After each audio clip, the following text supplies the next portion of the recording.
Right screen పైన AP result మీరు చూస్తున్నారు. కూటమి హవా మనకు క్లియర్ గా కనిపిస్తోంది. జిల్లాలు క్లీన్ స్వీప్ చేసుకుంటూ వెళ్తున్న పరిస్థితి కనిపిస్తోంది. ఒకవైపు టీడీపీకి 5 ఏళ్ల నిరీక్షణకి తెరపడింది అని చెప్పొచ్చు.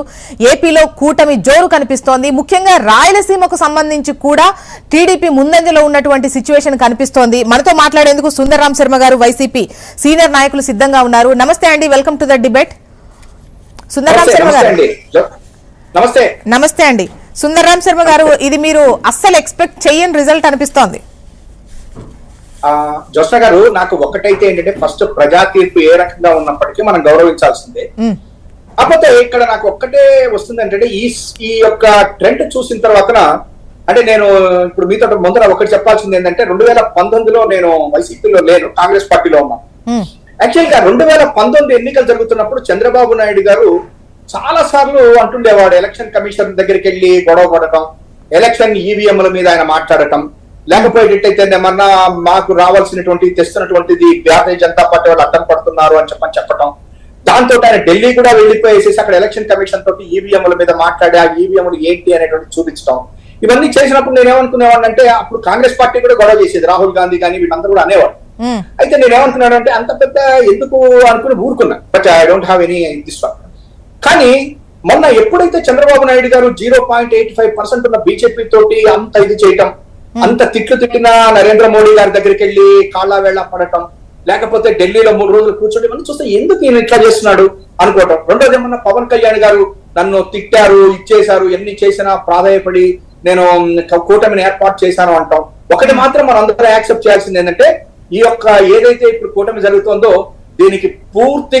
దీనికి పూర్తిగా క్రెడిట్ ఇవ్వాల్సింది మాత్రం పవన్ కళ్యాణ్ గారికి. చంద్రబాబు నాయుడు గారు 0, కాకపోతే పవన్ కళ్యాణ్ గారిని పక్కన పెట్టుకోవటం, ఒక పక్కన ఉన్న బీజేపీని పెట్టుకోవటం చేశారు కాబట్టి డెఫినెట్.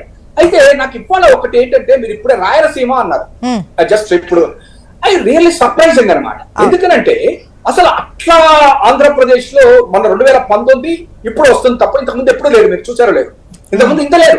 అండ్ ఈవెన్ 2014లో కూడా లేదు. అంతకుముందు కాంగ్రెస్ పార్టీ 2014లో ఓటమి చెందినా కూడా రాయలసీమ సంబంధించి కంచు కోటలు ఉన్నాయి వైసీపీకి. కానీ ఇప్పుడు ఒక పులివెందుల బద్వేల్ తప్ప మిగతా అన్నింటిలో కూడా టీడీపీ ముందంజలో ఉంది. నేను అనేది ఏంటంటే అంటే నేను మాత్రం ఒకటి అంటున్నానండి, ఏదో ఈవీఎంలు చేశారు ఇవి నేను మాట్లాడాల. బట్ చంద్రబాబు గారు ఆ రోజున ఎందుకు అట్లా మాట్లాడారు, ఆ రోజున ఇవాళ వస్తున్నటువంటి రిజల్ట్స్ ఎందుకు ఇట్లా వస్తుంది, ఆయన ఎందుకు బీజేపీ తోటి చేరారనేది ఒక ఎకడమిక్ ఇంట్రెస్ట్ తోటి నేను మీ ముందు ఉంచాను. నెంబర్ 1. నెంబర్ 2, మీకు ఇంకొకటి ఇప్పుడు మీ ఛానల్లోనే ఇప్పుడు మెయిన్ ఛానల్స్ లో మీదే మొదట్లో ఇదిలో కూడా నేను ఒక విషయం చెప్తున్నా. ఎన్డీఏ గవర్నమెంట్ నరేంద్ర మోడీ గారు is going to be in trouble very short. ఎందుకంటే ఇవాళ 295, 300 దాటట్లేదు. అక్కడ మీరు చూసారో లేదో, అంటే ఇక్కడ కనిపిస్తున్న ఫిగర్ ని బట్టి చెప్తున్నాను మేడం. 295, 300 మించి ఫిగర్ దాటట్లేదు. ఒకవేళ కనుక ఇదే కంటిన్యూ అయ్యి 295 దగ్గర 300 దగ్గర కనుక ఎన్డీఏ కనుక ఆగిపోయినట్లయితే నరేంద్ర మోడీ గారు మాక్సిమం 3 months నుంచి 6 months లోపల గవర్నమెంట్ మారిపోయేటువంటి అవకాశాలు ఉన్నాయి. స్టేబుల్ గవర్నమెంట్ ఉండకపోవచ్చు. దానికి ప్రధాన కర్త కర్మ క్రియ కూడా చంద్రబాబు గారే కావచ్చు. ఎందుకని చెప్పంటే ఇవాళ ఎన్డీఏ ఎలియన్స్ లో ఇప్పటికి వచ్చేటువంటి 10 సీట్ల 15 సీట్ల ఏవైతే ఉన్నాయో వీటితో ఈయన డెఫినెట్ గా నరేంద్ర మోడీ గారి మీద కూడా వెళ్తాడు.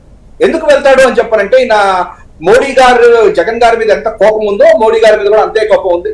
కాళ్ళ మీద పడో ఏది చేసే మొత్తం మీద వచ్చాడు. కాబట్టి ఇఫ్ ఇట్ క్రాసెస్ 330 or 350 ఈ ఎన్డీఏ అక్కడ సెంటర్ లో మోడీ గారు స్టేబుల్ గవర్నమెంట్ చేయగలరు.